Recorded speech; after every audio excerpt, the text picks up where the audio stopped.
David Kissen ko British chest surgeon amakangna lung cancer naba mioising se emotions bottle up tobagi tendencies a thengnei lung cancer naba se emotions phajna phongdokpa ngamdaba nupa singdana hena 5 times wang baje thengnei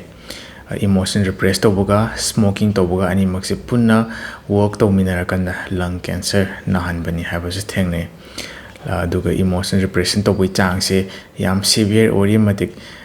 smoke the message khaji khaktana phawbadum cancer je cause to bangam theory the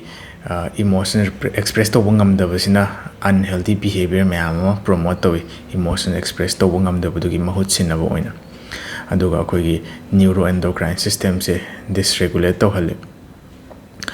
hado hasai findings mayam sing se support to wa to study amasu 2013 da publish to